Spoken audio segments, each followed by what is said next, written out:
An elder statesman, Dr. Chike Obidigbo, has described as enablers of double standards and injustice those celebrating over the supposed recent arrest and incarceration of the leader of Biafran Republic government in exile bridge, Mr. Simon Ekpa Njoko, in Finland. He expressed dismay that 1 year after the administration of Muhammadu Buhari ended, the federal government under President Bola Ahmed Tinubu is still playing games with the state of insecurity in the southeast, which he said is fueled by a combination of factors.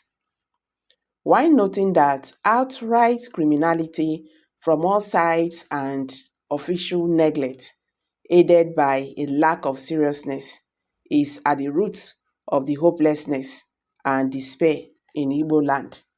Obidigbo lamented that the federal government ignored the most important cause of social unrest in the region to chase shadows.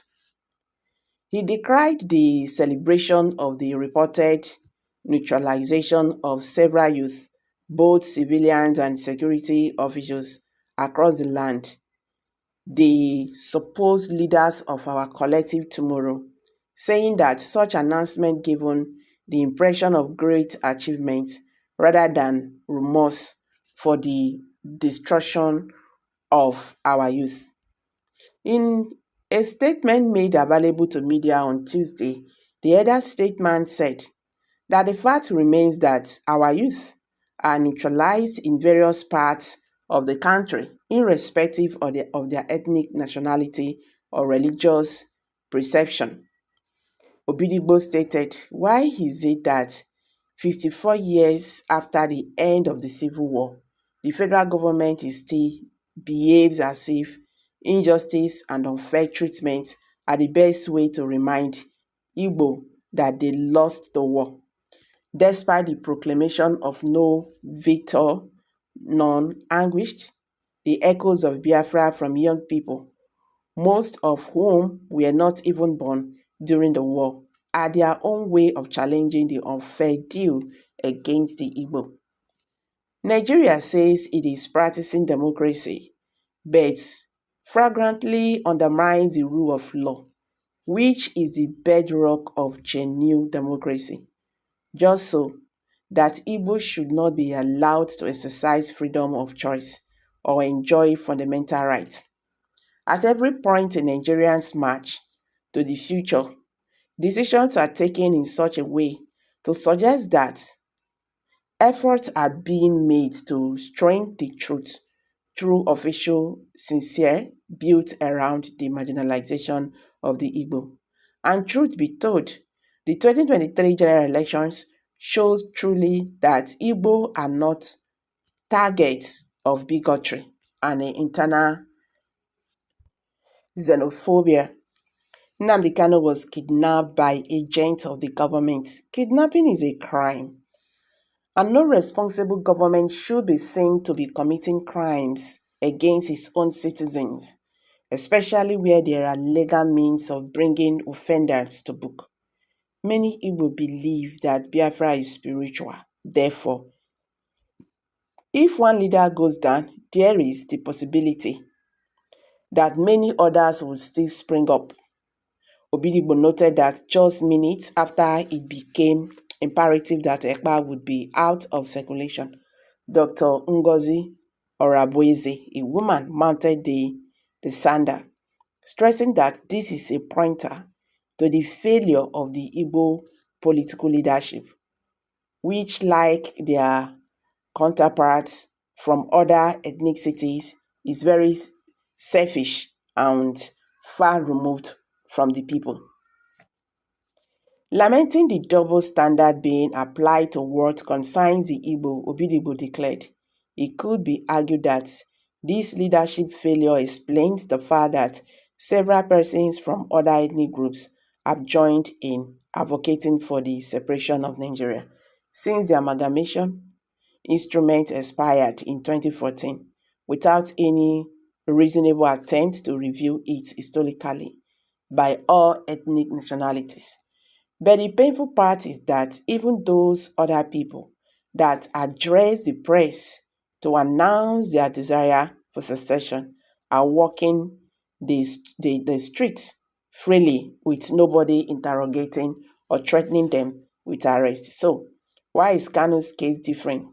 If not because he's Igbo man or is Igbo of the Southeast? The adult statesman maintained that Igbo has continued to receive the short end of the stick in Nigeria, stressing that the political and economic marginalization of the Southeast has become very unbearable to young people from the region.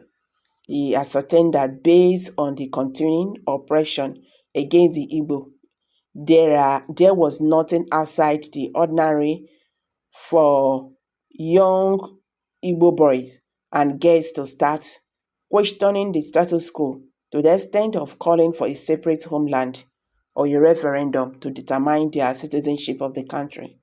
Referendum is a form of civic vote in matters that have a direct bearing on the socio-political condition of citizens. If this is so, what offense did Mazi Nnamdi Kanu commit by asking that Igbo should be allowed their right to self-determination? Instead of engaging the young man, attempt was made to neutralize him. When that failed, he ran for his dear life, only to be kidnapped and forcibly renditioned to Nigeria to continue court trial for alleged deliberatable treason. Yet, when the court ruled that he should be let loose, the powers that be insisted on the policy of might and right, Obidigbo stated. The elder statesman contended that it was out of pain for the show of gross injustice and unfair treatment against Kano and by extension Igbo that Simon Ekpa rose to level his protest.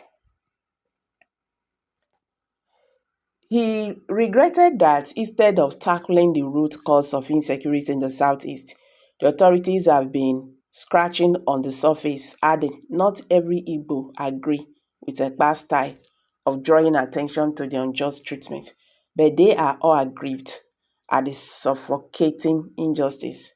According to Obidigbo, the insincerity of political leaders, both from Igbo land and at the national level, over the IPOB agitation and sit-at-home protests has contributed immensely to transforming the molehill of youth restiveness into a mountain of social disaster. He said that if the federal government was genuinely interested in restoring normalcy in Southeast Asia, it should start by releasing Mazi Nnamdi Kanu without much ado, arguing that the blind budgets being expended in the process being expended in the process of mobilizing for the arrest or extradition of Simon Ekpa should have gone into better purposes, the elder statesman declared. How long will this moving around a circle continue? The Igbo are not deceived because it beggars believe that free citizens will obey the directives of a man who is thousands of kilometers away from the shores of Nigeria, where there are several elected political leaders overseeing geopolitical zone. The seeming popularity of the sit-at-home in Southeast stems from the fact that the majority of Igbo are not happy with the ugly treatment that Nigeria continues to give them. Simon Ekpa rose in place of Kano, and instead of abating, the circle could continue to produce offshoots until reason prevailed. Recently, some commentators argued that the appointment of Ambassador Bianca Odumegwu Ojukwu as Minister of State was to address the agitation and insecurity in the Southeast, but this is part of misleading of the sociology of the Igbo. Igbo are united by the ideology of fairness and never bow to individual whims. Igbo are worth to Igbos are wont to discard even their gods when they no longer reflect their purpose. That is why it is said that when a wooden idol misbehave, it will be told the particular wood used in carving it and thereafter discarded. This summarizes the principles of Igbo. Okay, Igbo no king associated with Igbo. In 1983, Honorable Nnamdi Azikiwe said that if you step on a worm, it will turn. Therefore, the insecurity in the Southeast is first and foremost caused by injustice against the Igbo and the wrongful incarceration of Kano, which some criminal-minded idle hands are exploiting. Such criminal activities further worsen the already terrible unemployment situation as well as driving away investors and investment, just thereby exacerbating the vicious circle. So guys, I'm dropping it here. Kindly drop your comment below the comment section. Please don't forget to give us a thumbs up. Share this video, let it go.